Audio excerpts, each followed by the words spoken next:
Nos faltan muchos más, antes de los 43 y después de los 43.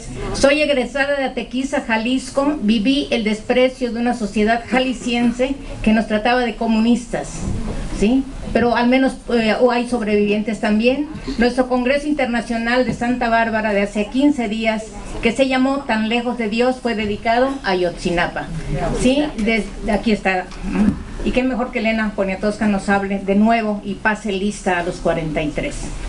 En medio de esto hacemos un pequeño paréntesis con todo el compromiso y luego ya continuaremos con esas manifestaciones tan importantes en este momento, pero no solo por los 43, por muchos más, por todos. Pablo Brescia. Bueno, buenas tardes a todos, me da mucho gusto verlos.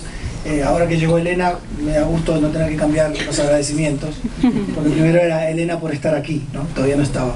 Así que ahora que está aquí, a Elena por estar aquí, a Sara por invitarme a compartir con ustedes este precioso libro, porque de eso se trata la presentación, y a ustedes por estar presentes. Tengo un pequeño texto que voy a leer, que se llama La Elena de Sara. En viento galope de agua, entre palabras, Elena Poniatowska, este libro que Sara Pot Herrera pone frente a los lectores con motivo de los 60 años de la trayectoria literaria de la escritora mexicana. Encontramos una especie de ABC o de guía para acercarse a una obra que tiene una gran variedad y un gran alcance. Sabemos, los que conocemos a Sara, que es una usina generadora de ideas, de proyectos, de conferencias y libros, pero sobre todo es una usina generadora de cariños y lealtades. Le encanta jugar con las palabras, con las letras y con los números.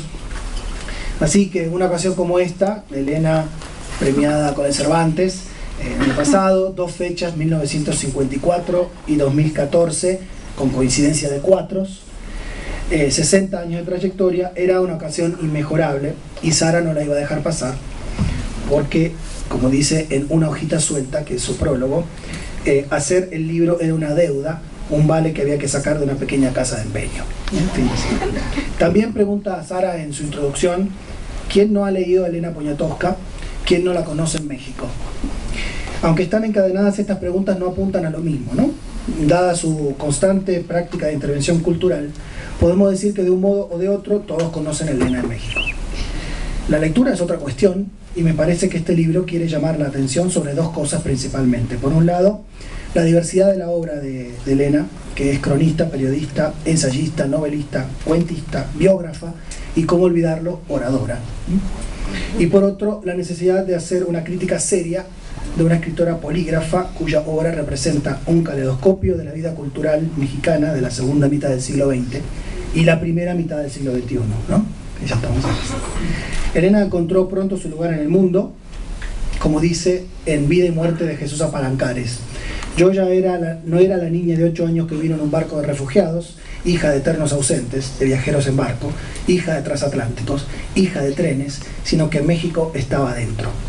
Descubrirlo fue como tener de pronto una verdad entre las manos, una lámpara que se enciende bien fuerte y echa su círculo de luz sobre el piso. Fin de cita. Y se ha dedicado a explorar a México. También Sara Pot va a echar luz sobre la obra con gracia y con tesón. Luego del capítulo inicial, del que voy a hablar un poco más adelante, le ofrece al lector y a la lectora 14 calas breves para entrar y salir de la escritura de Elena.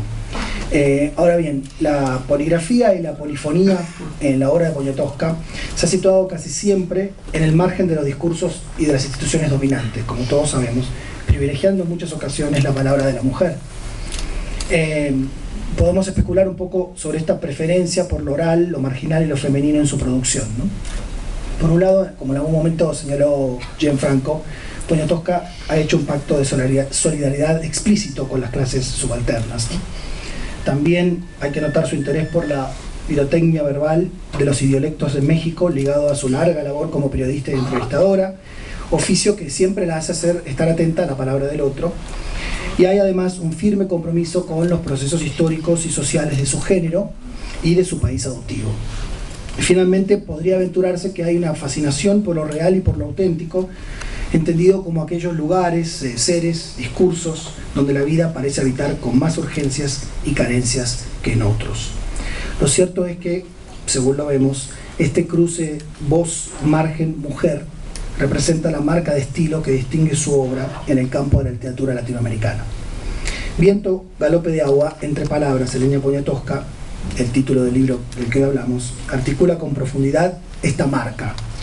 En Elena Poniatowska, un arte que habla, por ejemplo, Poto Herrera señala acertadamente el diálogo que Poniatowska establece con las otras artes, y esto permite ver cómo la autora, cito, se va convirtiendo en artista de la palabra y cómo se acerca a otros artistas, toca el arte de estos, los hace suyos y los devuelve tamizados por el lenguaje de su propia creación. Fin de cita.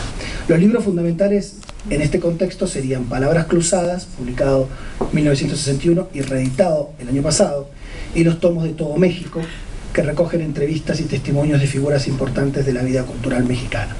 Otras voces se intersectan con otras artes y forman un coro de palabras, músicas, colores, imágenes. En otro artículo del libro, y hablando de la traducción al islandés de esta gran novela que es Hasta no verte, Jesús mío, de 1969, Poto Herrera afirma que el conjunto de la obra de Poniatowska, cito, aporta la visión colectiva de sus personajes. Nadie como la autora para el arte de la entrevista, ejercicio donde se pone a prueba la capacidad de la escucha, así como la oralidad del habla mexicana. Nadie como su autora para recrear en sus muchos giros y registros el español que escucha. Fin de cita. En esa búsqueda de Elena, de su voz como escritora, que la lleva a las voces de los otros, las mujeres ocupan un sitial de privilegio.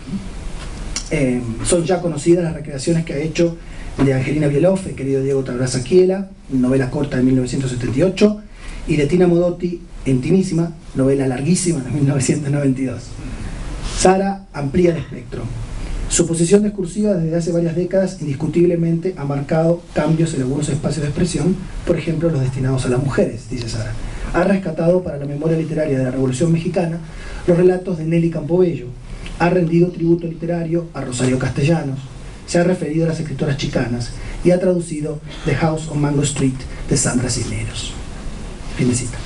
Y para el tercer vector de nuestro triángulo, la cuestión de la llamada o mal llamada marginalidad, tal vez un buen acercamiento sobre una faceta poco explorada de la obra sea el artículo de Sara, Las crónicas de Elena Poniatowska, quizás el artículo más actual del libro, donde se habla de una doble marginalidad, la de la crónica como género, frente a los géneros canónicos de la poesía y la novela, y la marginalidad socioeconómica y política de las clases menos privilegiadas, que muchas veces en algunos círculos literarios se traduce en una mal disimulada incomodidad ante las manifestaciones de la cultura